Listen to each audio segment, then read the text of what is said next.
Wakil Gubernur Jawa Barat UU Ruzanul Ulum menyampaikan permohonan maaf kepada publik setelah pernyataannya yang menganggap candaan mencabuli hewan adalah hal biasa. Selain meminta maaf, orang nomor 2 di Jawa Barat itu menampik bahwa pernyataannya tersebut hanya menceritakan pengalamannya sewaktu kecil di kampung halaman yang tidak boleh ditiru. Meski demikian, pernyataan UU sebagai pejabat publik itu dinilai keliru dan berbahaya. Saya juga kan mohon maaf, lagi kecil begitu, pernah lah ya melakukan hal semacam itu, sering saya dengar gitu kan. Bahkan ada teman saya juga dengan kerbau ya, orang Cikat Thomas kan. Teman saya dengan kerbau, dengan orang Cikat Thomas tahu gitu kan. Tetangga saya dulu dengan ayamnya di usia SD begitu gitu. Candaan ya Pak? Ya candaan menurut saya biasa lah, mungkin karena sekarang ada medsos dan yang lainnya, justru yang harus dipertanyakan kenapa harus dipiralkan itu kan. Inilah pernyataan Wakil Gubernur Jawa Barat UU Ruzanul Ulum terkait kasus perundungan terhadap siswa sekolah dasar di Kabupaten Tasikmalaya yang meninggal dunia.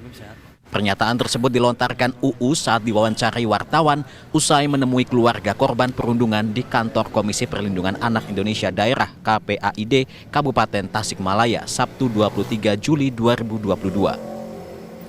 Menanggapi pernyataannya yang kontroversial tersebut, orang nomor 2 di Jawa Barat itu menyampaikan permohonan maaf. Ia menampik bahwa pernyataannya tersebut bukan dalam konteks perundungan yang berujung kematian terhadap bocah asal Singaparna, melainkan bercerita pengalaman masa kecilnya yang menganggap perundungan adalah hal biasa. Saya permohonan maaf kepada masyarakat yang sudah membaca hal semacam itu. Yang kedua juga tentang masalah damai dan yang lainnya, itu kan permintaan dari, bukan permintaan ya, keinginan dari pihak ibu korban. Lembaga Perlindungan Anak Jawa Barat, lembaga independen non-profit yang sudah 23 tahun fokus pada perlindungan anak dan pengasuhan, mengecam keras segala jenis perundungan, apalagi korban sampai meninggal dunia. Pihaknya juga menyayangkan jika kasus perundungan hingga merenggut nyawa itu ditanggapi dengan candaan. Hal ini nantinya dapat menjadi pembiasaan di masyarakat.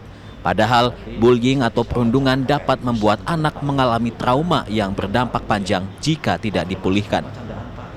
Dunia anak adalah dunia bermain, apapun yang dilakukannya mungkin candaan, termasuk pelecehan seksual seperti misalnya, oh aku melakukan kuda-kudaan, padahal itu pelecehan seksual, itu candaan. Namun sekali lagi kita harus coba menstop itu, tidak menjadi pembiasaan dan bahkan harus putus mata rantai kekerasan pada anak, terutama bullying itu sendiri. Senada dengan LPA Jabar, Komisi Perlindungan Anak Indonesia KPAI menyatakan prihatin. Menurut KPAI, kasus perundungan yang terjadi merupakan fenomena gunung es, yakni lebih banyak yang tidak terlaporkan daripada yang melaporkan. Di era teknologi digital saat ini dapat dengan mudah menyebar.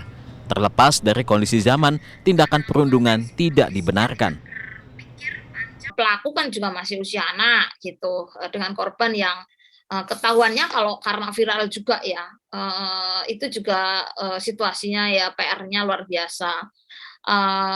Pak Wakil Gubernur saya kira penting untuk mendalami sehingga kemudian karena kan rehab kepada anak pelaku ini juga nggak mudah ya.